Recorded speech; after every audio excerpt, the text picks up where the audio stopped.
Hi, welcome to my YouTube channel. My name is Alana, and this is a book review channel. So, if you like singular book reviews in long format, this is the channel for you. And today's video is going to be a review of, personally to me, the much loved The Fellowship of the Ring by J.R.R. Tolkien. And I don't know why I've never included this when I've thought about, what are my top 10 favorite books of all time. Even before I started YouTubing, I'd think about this. I've never included The Lord of the Rings. I say The Lord of the Rings as a whole work. I don't know why. Maybe it's because it's been in my life for so long, over 20 years, that, you know how sometimes certain things just kind of get forgotten because they're so familiar. I think that's why.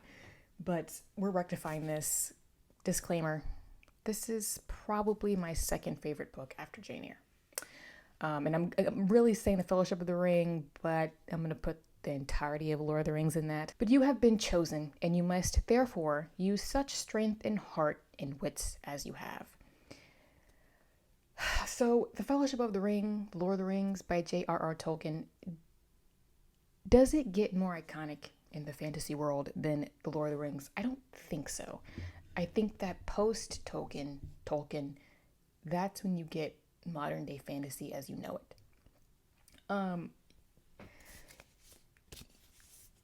I don't think that you can take that away from Tolkien. So I reviewed The Hobbit in the beginning of 2022, and that was actually the first time I had read The Hobbit. I had read The Lord of the Rings. I'd never read The Hobbit because I was under this impression that I would be bored. I was wrong. But The Fellowship of the Ring actually occurs or picks up several decades after The Hobbit. We have Bilbo living his nice, quiet life in the Shire, and on his 111th birthday, he throws himself a party. That's how you know you've reached peak adulthood.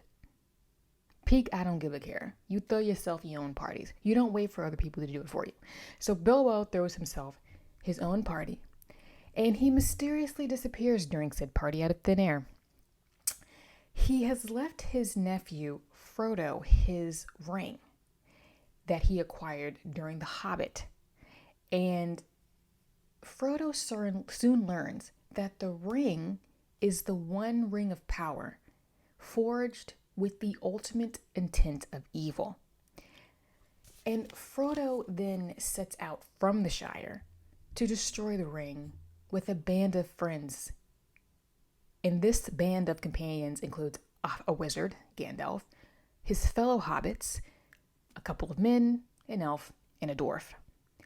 And this attempt is seemingly futile because they have to save Middle-earth. But even though it's seemingly futile, there is this one sliver of hope that it can be done. And that is really what I would argue Tolkien centers the entirety of this work around, the whole trilogy. It's just, if you know that there's this sliver of hope, you should try the thing anyway. What I'm focusing on for the most part in this book is, yes, this idea of hope, when it seems like all is futile. As I'm recording this video, I'm actually rewatching the extended versions of all the movies, and I'm currently in the third movie. And man, I've been watching these movies on and off for 20 years, and they never seem less bleak.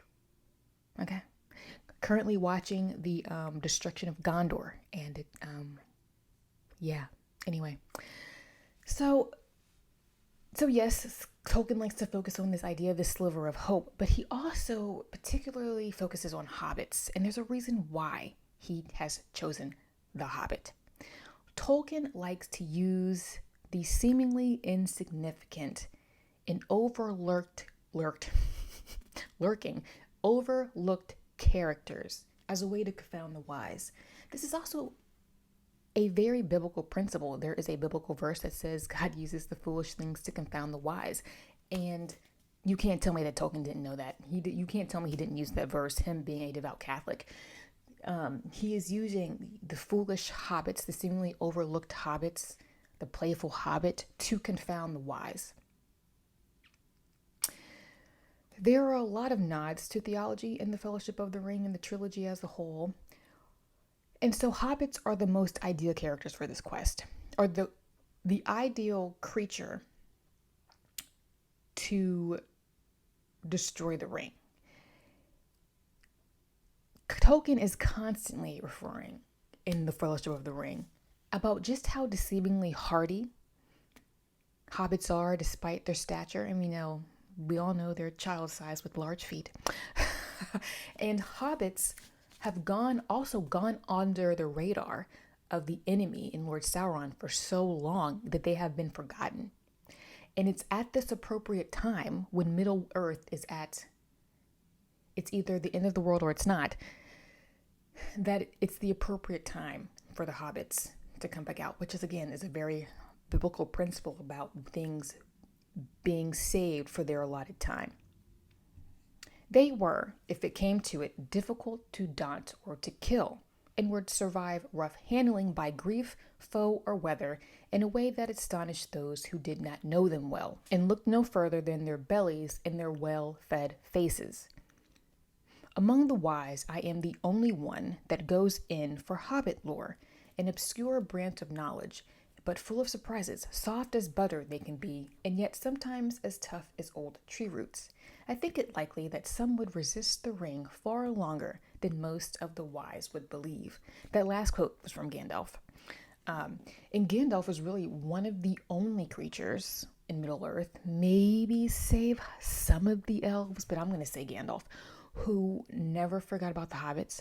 He, again, like you said, he was studying hobbits, but to everybody else, no one's thinking about hobbits. There are even some characters in the other two books who are creatures who come across hobbits and are like, what is it? They forgot that they were even a thing. Treebeard being one of them, thought they were little orcs. But Gandalf was the only one who was that acutely aware of their presence. And so from there, you have Frodo grappling with this idea a lot because he is the one who has to carry this burden. Frodo spends a lot of time in this novel. Honestly, I can't blame him because if it was me, I wouldn't have volunteered, but okay. Frodo spends a lot of time in this novel trying to understand why this task has come to him. Yes, it has a lot to do with him being a hobbit, but he really just doesn't understand why he has to deal with this task. And the entire weight of the world of Middle-earth is on his shoulders. I wish it need not happen in my time, said Frodo. So do I, said Gandalf, and so do all who live to see such times. But that is not for them to decide. All we have to decide is what to do with the time that is given to us. That's actually probably one of my favorite quotes, period, in literature.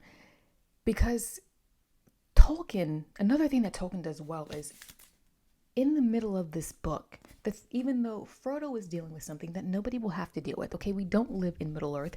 We don't have rings of power. We're not living in this fantastical world. But we all deal with these periods of time where we go through periods of our life where we're like, why is this happening to me? Why am I going through this? But Tolkien has this way of putting in this very gentle wisdom that's very encouraging, not just to Frodo as the character, but to the reader, because you're like, yeah, I felt that. And then you realize that some of the things that you've gone through your life are just seasons, life cycles, and eventually whatever it is going to be over. And so I think that's another reason why this is just a book that's one of my favorites of all time, just because Tolkien is subtle at what he's doing, but again, he's not. And there are just some really iconic quotes in this book. So every time Frodo begins to doubt his journey and his lot in life, he is encouraged to accept it as fate. And Tolkien makes a point to say in this book and through the whole series that we don't always have to understand everything. We just have to trust the process. There is really something to be said here because, again, like I said, Tolkien makes this very relatable. We don't have to fully understand everything. We don't have to fully rationalize everything that happens, even the negative things. Sometimes will take several years to understand the full scope of the things that has happened in one's life, or why you had to deal with X, Y, and Z, because maybe there's something there that will pop up later in life. And so Tolkien has littered this series with this concept. Let's see. Moving forward, I feel like I'm kind of flying through this, but that's okay. Another theme that appears a lot in this book is resisting temptation. And again, I don't think that you can separate the fact that Tolkien was Catholic, because this is a biblical principle. There are many characters, not just Frodo, that are presented with this opportunity to take the ring. Even though Frodo was given the ring. He didn't choose the ring. But there are other characters that have this opportunity to take the ring from Frodo, and in some cases, Frodo is offering it to them because he really does not want this burden. Frodo is, again, he's a hobbit. He thinks he's small and insignificant. He is offering the opportunity to other characters, one of those characters being Gandalf at one point in the book, who he deems to be more worthy than him. And it goes to show how humble hobbits truly see themselves. And again, Tolkien is making this point that it's those who don't initially seek out power, those who think modestly, those who are more humble in nature, who are typically given the tasks to do things like this because they're going to have a stronger will to resist temptation. However, these characters that Frodo gives this opportunity to are also very self-aware. They know, and they probably understand the nature of the ring more than Frodo does at this point, that even though you may have good intentions, when presented with something that is inherently evil, it will always corrupt. No one is infallible in this book. Not even some of the elves. Gandalf isn't. And so everybody, therefore, has a choice to make. Will you pick good over evil? Here's what Gandalf said when he was given this opportunity. No, with that power, I should have power too great and terrible. And over me, the ring would gain a power still greater and terrible. And over me, the ring would gain a power still greater and more deadly. Don't tempt me. Frodo, in this next quote here, Frodo is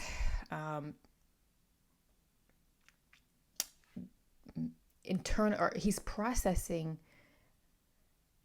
this, how tempting and how difficult it is to actually resist evil. The ring constantly wants Frodo to put it on. The ring is really a character in of itself. It has its own will. And so it's manipulative. It knows how to seduce. And so this is a quote from Frodo grappling with this issue. He bitterly regretted his foolishness and reproached himself for weakness of will, for he now perceived that in putting on the ring, he obeyed not his own desire, but the commanding wish of his enemies. And Tolkien, again, is getting at this principle that when you're tempted, when a person goes to temptation, when a person is trying to resist evil, there is another will behind evil. It's not just the thing itself. There's an intent behind it. And when you understand that intent, you understand why it should be resisted. You're not acting of your own volition. There are forces greater and darker behind it that serve an ultimate purpose, and that ultimate purpose is evil destruction. And again, that is a very biblical principle. When one is committing certain acts, it's not just the act itself. There are spiritual laws behind the thing. That's why the thing should be resisted, whatever the thing is. Insert thing here. So again, Tolkien is putting in these theological principles, but it's so subtly done. But it's also relatable. You don't have to believe in any type of religion, or you don't have to believe in what Tolkien believes in. But there is always a consequence to an action, especially when that action is not pure. Or the intent behind the action, whatever the driving force is not pure. There were so many quotes to pull. I did reduce it to 2. But, I mean, Tolkien is not subtle with this at all. Let's see. And so from there, we moved to Hobbits and why Hobbits and grappling with why and this idea of fate. And when the thing is just destined to happen to you, it's going to happen to you. You kind of have to go with it and make the best of it. And from there, back to what I said at the beginning, when you have this sliver of hope, you should pursue the hope. You should pursue that one sliver. And so in the midst of everything that Frodo is going through and his friends, in trying to process the why me of one's circumstances, Tolkien again makes a deliberate point to focus on the concept that nothing is purely hopeless. Frodo and the other characters are constantly encouraging each other. And I think that is what makes, ironically, a story that gets quite dark still feel like such a, my necklace just pinched my neck, feel like such an encouraging, cozy book. When I pick up something like this and I know how dark it's going to get or how despairing it's going to get, there's something cozy about the Lord of the Rings. And I think it's this constant point that Tolkien makes to encourage the characters and the bonds that these characters develop over this situation or due to this situation. Strider, Aragorn, laid his hand on his shoulder. That's Frodo's shoulder. There is still hope. You are not alone. Despair or folly? It is not despair, for despair is only for those who see the end beyond all doubt. We do not. It is wisdom to recognize necessity when all other courses have been weighed, though as folly it may appear to those who cling to false hope. Lastly, I'm going to focus on one concept in this book that might be my favorite. It's this idea that you can never fully judge a person or a character because until their whole life is played out, because you don't know what purpose that life has. One must have, and this is Tolkien, one must have the grace to appreciate a life's significance until its end. And he uses, I believe, Gollum/Smeagol to portray this the most. We all know Gollum. I don't even think, if you've never seen Lord of the Rings, if you've never read the books, we all know that creepy, slinking character that talks like he has multiple personalities, us and them and we. And he is just my precious. Him. He is deplorable to an extent. Tolkien takes this gross, slimy, malicious, sneaky character and still humanizes him. Bilbo was tempted to slay him with his sword, but pity stayed him, and though he kept the ring, in which his only hope lay, he would not use it to help him kill the wretched creature at a disadvantage. And probably my favorite quote, one of my favorite quotes ever, in literature, period.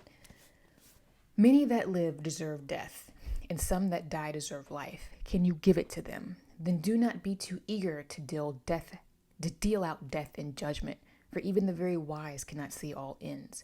My heart tells me that he has some part to play yet, for good or ill, before the end.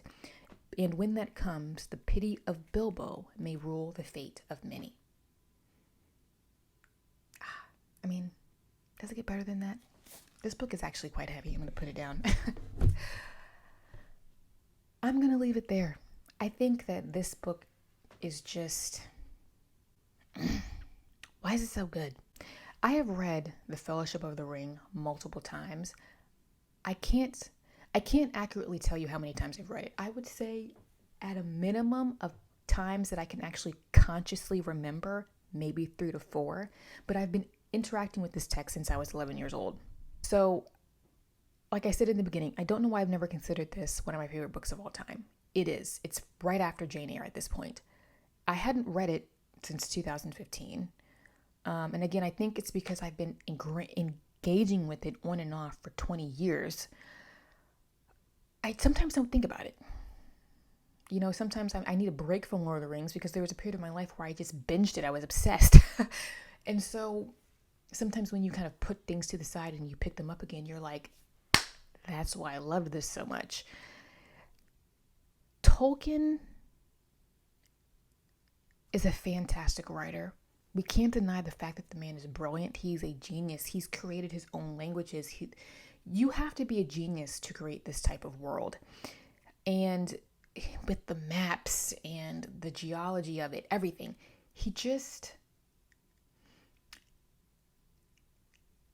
I'm rarely speechless. There's just something about the wholesomeness. That's probably the word I'm looking for.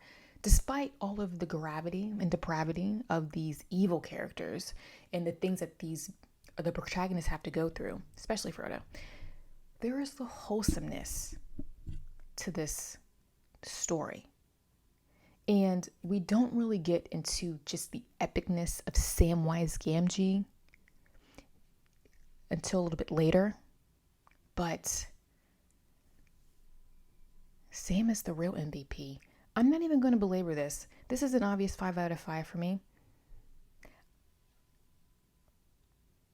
I just love it. It's wholesome. It's good stuff. If you haven't read it, I encourage you to read it, even if you're not a fantasy person. The Lord of the Rings, The Fellowship of the Ring, all of them, they're not fast-moving books, but and there are some slow chapters in the book, especially in the beginning. But it's one of those books that you just pick up and there's just something warm about it. Highly recommend. I'm not even going to belabor this. Are you a Lord of the Rings fan? If you're not, you should be. I don't know why I'm so speechless. Are you a Lord of the Rings fan? Are you like me and you've just been interacting with them for so long that they've almost become ingrained somehow in your brain? Like, it's just almost like it's dramatic and cheesy as this may sound. They've almost become ingrained in the DNA of literature for me, to the fact where I almost forget about them at times. The movies too. I think some of the movies are some of the best, just the best film and cinema to have been done, period. What Peter Jackson did with those movies, especially in the early 2000s, they started filming it in the late 90s, just still to this day, the films look fantastic on screen. And they're just iconic. The music is fantastic. Every character is cast perfectly. I mean, the Lord of the Rings is just so iconic to me. I'm done. How do you feel about Lord of the Rings? Are you like me and just think that fantasy will never, this is just as good as it gets? There are other good fantasies out there. To me, Lord of the Rings is as good as it gets. 5 out of 5 for me. Please feel free to like, subscribe, leave me a comment. How do you feel about Lord of the Rings? Feel free to follow me on Instagram, where I get up to more bookish shenanigans. All of my book content goes live first on Instagram before it trickles over to YouTube. And I will see you in the next one.